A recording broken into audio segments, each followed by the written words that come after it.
जय हिंद दोस्तों। आज हम लोग कॉम्प्लिकेशन ऑफ हेमोडायलिसिस के पार्ट 2 के बारे में बात करेंगे। जैसे पार्ट 2 क्या है कि कॉम्प्लिकेशन ऑफ हेमोडायलिसिस का चैप्टर इतना बड़ा है कि एक वीडियो में कवर नहीं कर सकते, ठीक है। तो मेरा वीडियो ऐसे भी 15 से 20 मिनट का आता है, आप लोग को पता है। तो कल हम लोग बात कर लिए थे कि 2 श्रेणी में रखा गया है हेमोडायलिसिस के दौरान होने वाले कॉम्प्लिकेशंस को। पहला जो श्रेणी है वो मरीज से संबंधित है, पेशेंट से रिलेटेड, और दूसरा जो श्रेणी था वो टेक्निकल रिलेटेड था, मतलब मशीन से रिलेटेड था। तो हम लोग पहले जो है मरीज से रिलेटेड जो कॉम्प्लिकेशन है उसके बारे में बात करेंगे।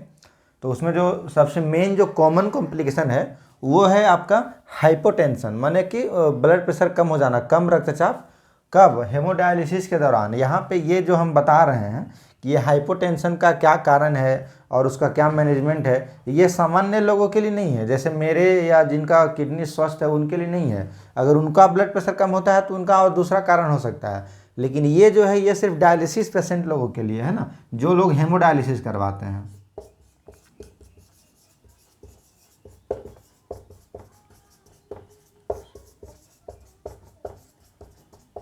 हेमोडायलिसिस पेशेंट के लिए है कि उनको अगर डायलिसिस के दौरान अगर ये सारा चीज़ हो जाता है तो वो कैसे मतलब कैसे कैसे उसका मैनेजमेंट हो सकता है और उसका क्या क्या कारण हो सकता है, ठीक है।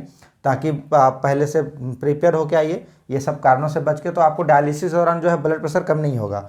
और ये वीडियो जो है उन डायलिसिस टेक्नीशियन जो डायलिसिस करते हैं उन लोगों के लिए बहुत हेल्पफुल होगा, क्योंकि वो लोग भी इससे बहुत कुछ सीख सकते हैं।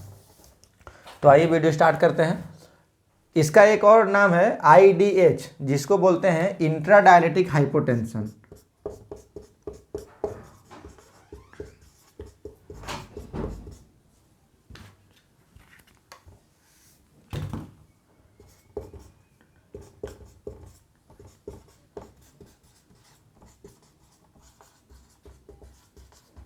इंट्रा डायलिटिक हाइपोटेंशन, ठीक है।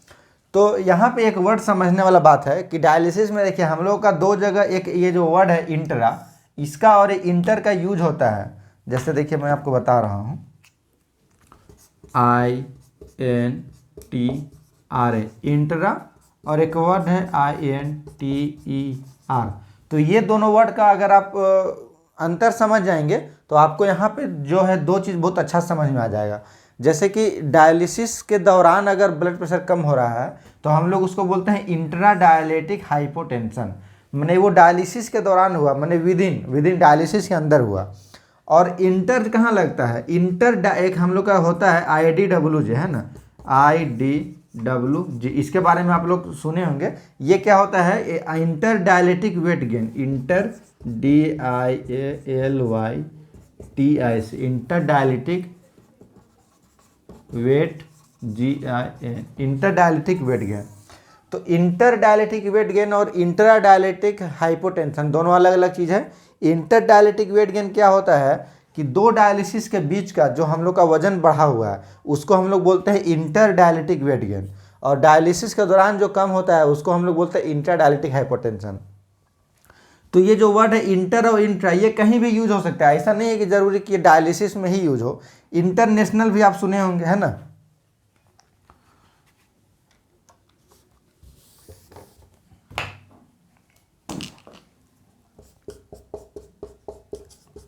इंटरनेशनल,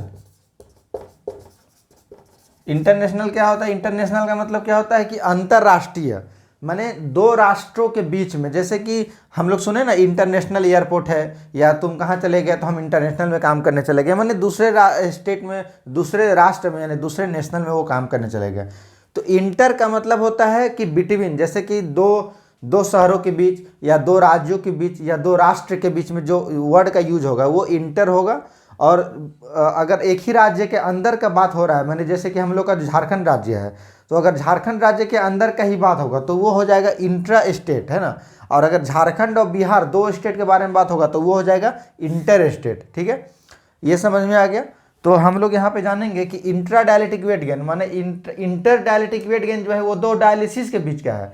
जैसे कि आप एक डायलिसिस करवा के गए, मान लीजिए कि आप एक डायलिसिस करवा के गए, उसमें आपका वजन हुआ 56 किलो 500, ठीक है, 56 किलो 500 ग्राम किलोग्राम जो है आपका वजन हुआ। ये डायलिसिस के बाद का वजन है, पोस्ट एचडी वेट, ठीक है। और अगला बार जब आप आए डायलिसिस के लिए तो आपका वजन हुआ 60 किलो, है ना, 60 किलो। ये हो गया आपका pre HD weight, pre HD. लेकिन ये दूसरे डायलिसिस का प्री एचडी है और ये लास्ट डायलिसिस का पोस्ट एचडी है।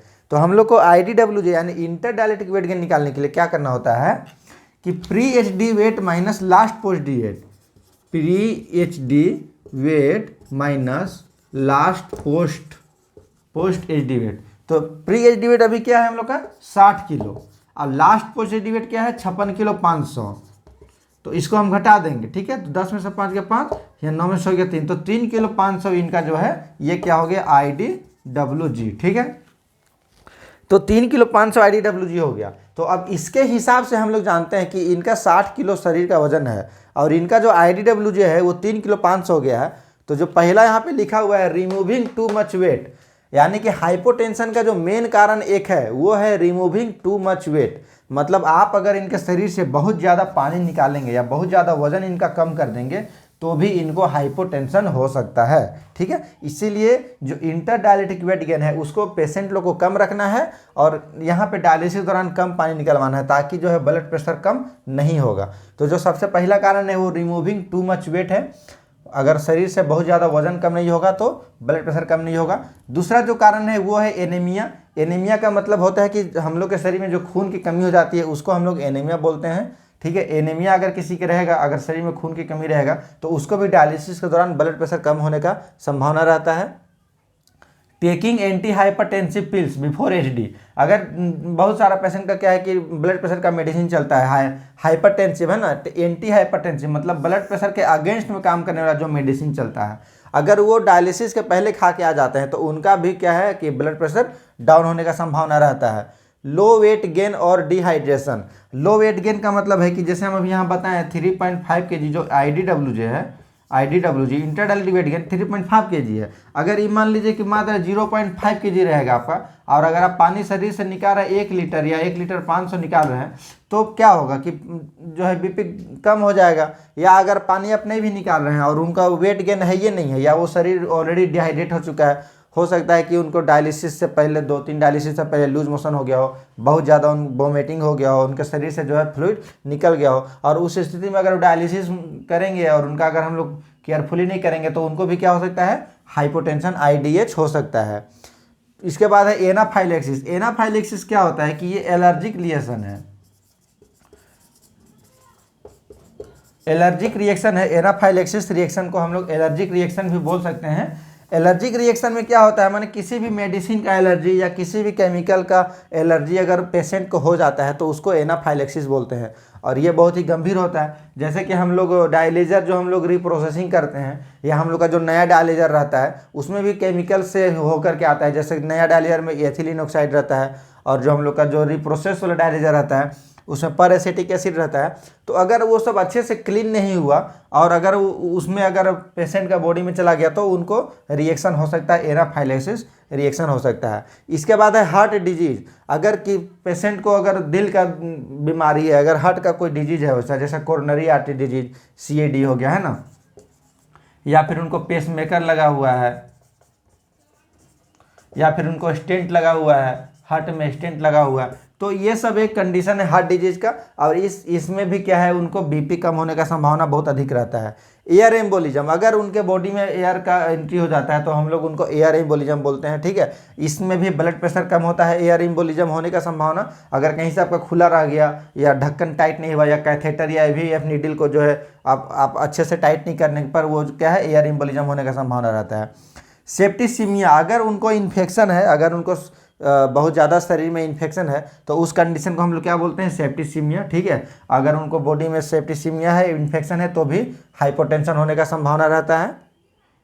और अंतिम में है डायलेजर रिएक्शन, ठीक है। डायलेजर रिएक्शन होने के साथ में भी उनको हाइपोटेंशन हो सकता है। अच्छा, यहाँ पे लिखा हुआ है 90 mmHg सिस्टोलिक और less than 20 to 30 mmHg of pre HD. मतलब अगर हाइपोटेंशन हो रहा है तो हम लोग कैसे जानेंगे कि वो हाइपोटेंशन हो रहा है, ठीक है। तो ये तो उसके कारण हो गए।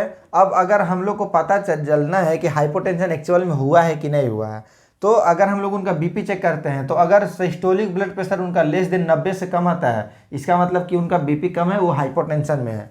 या अगर मान लीजिए कोई पेशेंट अगर 150 बीपी लेके आया, 150/80 लेके आया है, ठीक है, और अगर उनका बीपी जैसे डायलिसिस स्टार्ट किया और उनका बीपी 100 माने सिस्टोलिक ब्लड प्रेशर से 20 या 30 कम हो गया, जिससे 150 है ना, तो 130 हो गया या 120 हो गया, तो हम लोग समझेंगे कि इनका बीपी जो है ग्रेजुअली धीरे धीरे क्या है वो लो हो रहा है। तो हम लोग को पहले से प्रिकॉशन लेना होगा, नहीं तो ये हाइपोटेंशन में जा सकते हैं।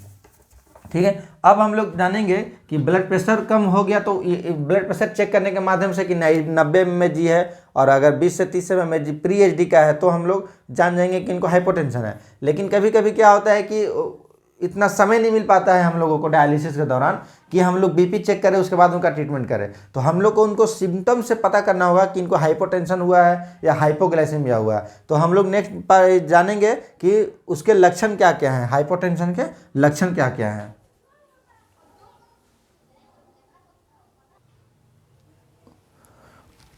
हाँ, तो हम लोग अब लक्षण के बारे में जानेंगे कि हाइपोटेंशन के लक्षण क्या क्या हैं। ठीक है, तो सबसे पहले तो हो सकता है उनको वोमिटिंग आ जाए, या इसमें से कोई भी जो है लक्षण आ सकते हैं उनको, ऐसा कोई ज़रूरी नहीं कि सबसे पहला वोमिटिंग आएगा, सेकंड नंबर में स्वेटिंग आएगा। हो सकता है कि सारा जो कॉम्प्लिकेशन है, ये जो लक्षण है, ये सब एक साथ हम लोग को दिखाई दे। वोमिटिंग आना हाइपोटेंशन का एक लक्षण है।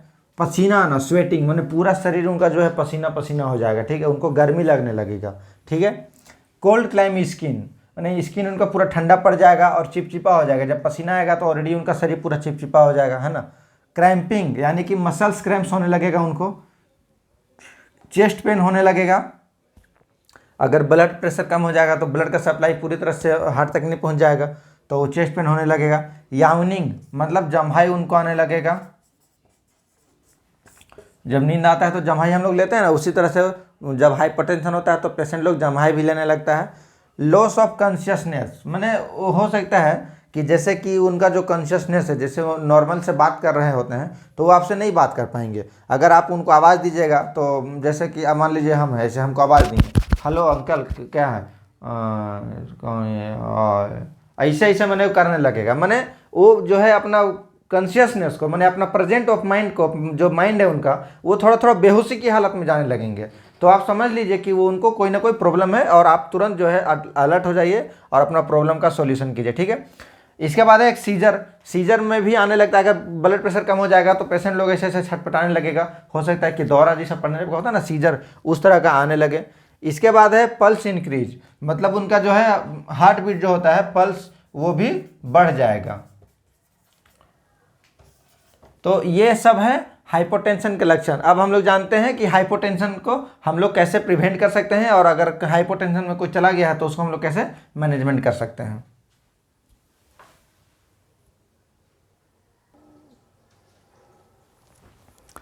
तो अब हम लोग जानेंगे कि हाइपोटेंशन अगर हो गया तो उसका मैनेजमेंट कैसे करेंगे और प्रिवेंट कैसे करेंगे। ठीक है, मैनेजमेंट में क्या है कि सबसे पहले तो कि आपको खुद डरना नहीं है। अगर कोई पेशेंट अगर हाइपोटेंशन में चला गया तो आपको पूरी एकाग्रता के साथ, पूरा अटेंशन के साथ आपको अपने कॉम्प्लिकेशन मैनेजमेंट का जो भी है आपको नॉलेज, उसको करना है। ठीक है, डरना नहीं है, हड़बड़ाना नहीं है। ठीक है, pay attention how patient feel, मतलब अटेंशन दीजिए कि पेशेंट कैसा फील कर रहा है। अगर पेशेंट को वोमिटिंग हो रहा है तो कॉम्प्लिकेशन मैनेजमेंट देखिए, जब डायलिसिस डिपार्टमेंट में तो एक स्टाफ तो रहता नहीं है, और भी कई स्टाफ रहते हैं, तो सभी को साथ में मिल के काम करना है।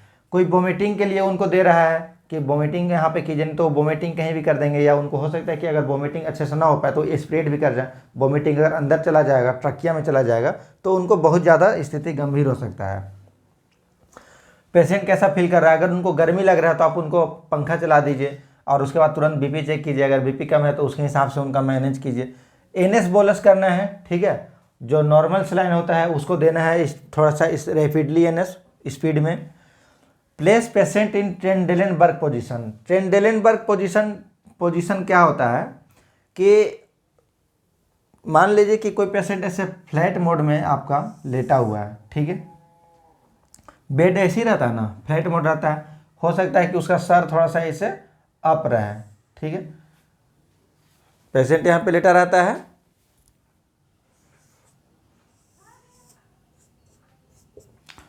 तो सर इसका थोड़ा सा ऐसे अप रहता है ना। तो हम लोग को क्या करना है कि पेशेंट को सबसे पहले फ्लैट पोजीशन में लेके आना है। पेशेंट को सबसे पहले फ्लैट पोजीशन में लेके आना है। बीपी अगर बहुत ज़्यादा कम हो गया है, जैसे मान लीजिए कि 100 है या 110 है, और अगर उसमें उनको दिक्कत हो रहा है तो आप नॉर्मल ट्रीटमेंट कीजिए। लेकिन अगर बीपी आप देख रहे हैं कि ग्रेड लेस देन 90 हो गया है या लेस देन 70 हो गया है, तो आपको क्या है कि हाइपोटेंशन में भी चले गए हैं, तो पेशेंट को तुरंत आपको ट्रेंडेलेनबर्ग पोजीशन में देना होगा। ट्रेंडेलेनबर्ग पोजीशन का क्या मतलब होता है कि पेशेंट को हम लोग को पैर तरफ से ऊंचा करना है और हेड डाउन करना है। जैसे कि ऐसे ऐसे ये फ्लैट पोजीशन है। अभी देखिए ऐसे हो जाएगा, ये ऐसे हो जाएगा, माने पेशेंट यहाँ है और उसका पैर जो है यहाँ पे हो जाएगा। ठीक है, तो ये कितना होना चाहिए, कम से कम 12 इंच जो है पैर की तरफ ऊंचा होना चाहिए और हेड जो है डाउन होना चाहिए। इसको बोलते हैं ट्रेंडेलेनबर्ग पोजीशन। ठीक है, ताकि जो है ब्लड प्रेशर कम रहने के बावजूद भी जो खून है, जो हम लोग का ब्लड है, उसका पूरा जो है ब्रेन में जाए, यहाँ पे जाए, ताकि हम लोग का ब्रेन को बचाना ज़रूरी है। हाथ पैर तो अगर नहीं भी रहेगा तो आदमी जिंदा रहेगा, लेकिन अगर ब्रेन डेड हो जाएगा, एक बार अगर हार्ट बंद हो जाएगा, ब्रेन डेड हो जाएगा, तो फिर कोई उपाय नहीं है। ठीक है, इसीलिए हम लोग को हाइपोटेंशन होने के साथ ही ट्रेंडेलेनबर्ग पोजीशन देना है। यूएफ स्टॉप करना है। अगर डायलिसिस में पानी निकल रहा है तो उसको तुरंत बंद करना है, यूएफ को स्टॉप करना है। ठीक है, अल्ट्रा फिल्ट्रेशन जो है स्टॉप करना है। ब्लड फ्लो, क्यूबी का मतलब होता है ब्लड फ्लो, इसको कम करना है। ये डायलिसिस टेक्नीशियन लोग समझ में आएगा जो डायलिसिस का पढ़ाई किए हुए हैं। क्यूबी को कम करना है। यूज सोडियम मॉडलिंग, अगर डॉक्टर का एडवाइस है, ये बिना अपने मन से नहीं करना है। टेक्नीशियन लोग जो भी हैं ध्यान देंगे, यूएफ सोडियम मॉडलिंग जो है ये विदाउट डॉक्टर एडवाइस आपको नहीं करना है। ठीक है, अब हम लोग आते हैं प्रिवेंशन में। प्रिवेंशन का मतलब है कि हम लोग हाइपोटेंशन होने ही ना दें, पहले ही हम लोग ऐसा डायलिसिस करेंगे कि उनको हाइपोटेंशन ना हो। ठीक है, तो उसके लिए हम लोगों को क्या क्या करना होगा, जैसे एक वर्ड है कि prevention is better than cure. माने अगर आप उसको पहले ऐसा है कि पहले आप कॉम्प्लिकेशन करवाइए और फिर उसको क्योर कीजिए, तो क्या मतलब हुआ, जैसे कि कई लोग होता है ना, नेता लोग पहले जाके दंगा करवाता है और उसके बाद फिर जाके वहाँ भाषण देता है कि हम आप लोग को सपोर्ट करेंगे, दंगा में जितने लोग मारे गए उनको 2-2 लाख देंगे, हम खाना देंगे, ये ना देंगे। तो उसी तरह से एक वर्ड है यहाँ पे, prevention is better than cure. हम किसी को कोई प्रॉब्लम होने ही न देंगे, ऐसा काम करेंगे हम। ठीक है, तो उसके लिए हम लोग को क्या करना पड़ेगा, पहले पेशेंट को इवाल्युएट करना पड़ेगा, मैंने आंकना पड़ेगा कि इनका क्यों हाइपोटेंशन होता है, अगर पहले भी हुआ है तो क्यों हुआ है, क्या कारण से हुआ है। अगर उनका वजन बहुत ज़्यादा निकल रहा है तो हम लोग उतना ही यूएफ लगाएंगे, उतना ही पानी लगाएंगे कि उनका जो है बीपी कम ना हो। प्री वेट हम लोग उनका अच्छे से देखेंगे। बहुत लोगों को क्या है कि प्री वेट अच्छे से देखते नहीं है और जो कम या ज़्यादा बता देंगे उसके हिसाब से उनका पानी निकल जाता है और वो कम हो जाता है।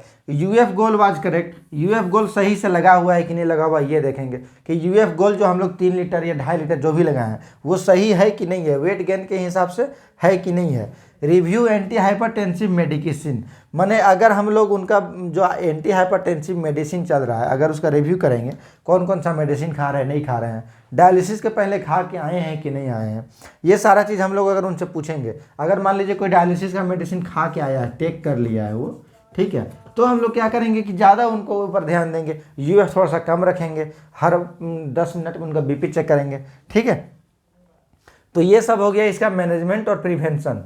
तो आज के वीडियो में हम लोग हाइपोटेंशन के बारे में जाने क्या क्या कि उसके कारण क्या क्या हैं, उसके लक्षण क्या क्या हैं और हम लोग कैसे प्रिवेंट कर सकते हैं। ठीक है, तो अब हम लोग दूसरा कॉम्प्लिकेशन जो है उसको नेक्स्ट वीडियो में जानेंगे। आज के लिए इतना ही, जय हिंद।